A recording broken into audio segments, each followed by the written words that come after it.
Malaysia will bar the entry of long-term pass holders from India, Indonesia and the Philippines effective September 7th. Senior Minister Security Cluster Datuk Sri Ismail Sabri Yaakob says the decision was made due to the sharp increase in the number of COVID-19 cases in those countries. He says the restrictions are applicable to permanent residents, Malaysia My Second Home Programme pass holders, expatriates, resident pass holders, spouse visa holders, as well as students from the three countries. As of today, Malaysia has recorded 9,354 cases and 128 deaths. According to the Health Ministry, 14 new cases were reported today, with 9 being locally transmitted cases. 1 fatality was recorded, making it the second from Kedah Tawa cluster.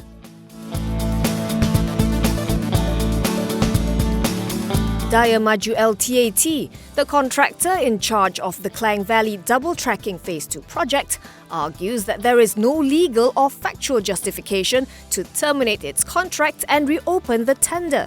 Its CEO Datuk Muhammad Razik Hussain said in a statement today that the project is already 24% completed and that the contractor has pumped in 350 million ringgit to procure machinery and specialised railway equipment. To terminate it now would spell loss of lead time, termination costs and a negative impact on the over 7,000 jobs created by the project. In addition, he pointed out that the sites would be left idle. The live tracks, adjacent to stretches where the rail and ballast have been removed, risk deterioration and movement, which will be a danger to the trains and the passengers. Last week, Transport Minister Datuk Sri Dr. Wee Ka Siong said the tender would be reopened as the project was overpriced. The project was originally awarded to Daya Maju LTAT by the BN government at a 5.6 billion ringgit price tag. It was reappointed by the PH administration, which renegotiated the cost to a lower sum of 4.4 billion ringgit.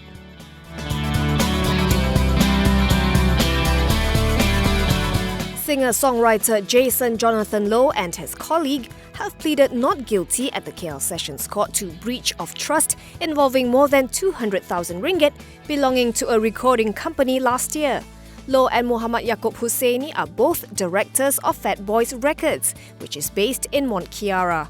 According to Bernama, they are alleged to have spent 232,500 ringgit of the company's funds on personal purchases on April 24th and May 14th, 2019. They have been charged under Section 409 of the Penal Code, read together with Section 34 of the same code, which provides for a maximum jail term of 20 years and whipping as well as a fine if convicted. The court allowed the two accused bail of 30,000 ringgit each. It set October 2nd for mention of the case for the submission of documents. Last November, Low was also charged in the Magistrates Court for breaking into a house and using methamphetamine. The ex-Tune Talk CEO pleaded not guilty to both charges.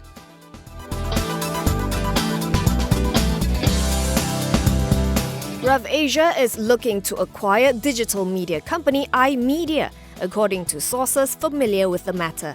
iMedia is a digital media company that focuses on content and technology and social influencer marketing.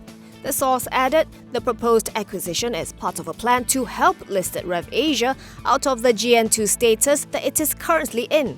The group has been a cash company pursuant to Rule 803 and GN2 of the ACE market listing requirements since August 2017. This followed the sale of its then digital assets, Rev Asia Holdings, to Media Prima for 105 million ringgit. Rev Asia's stock has been on an uptrend of late. It has jumped from a low of 17 sen on August 18th to close 10.7% higher today at 31 sen.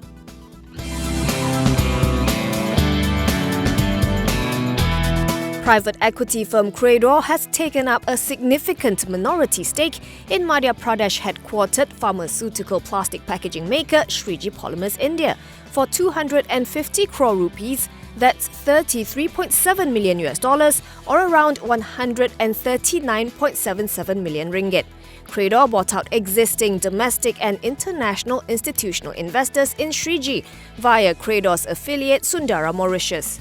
Sriji was established in 2015 and manufactures rigid plastic packaging, from bottles to specialty products, for global generic pharmaceutical manufacturers. It is a drug master file holder for the US FDA, Canadian FDA and Chinese FDA, with manufacturing facilities in its key markets of India, the US and China. The company is the latest to be added to Credor's portfolio of Indian firms, which include drug company Corona Remedies, hospital chain Paras Healthcare, Ujivan Financial Services and non-bank lender Kokta Financial.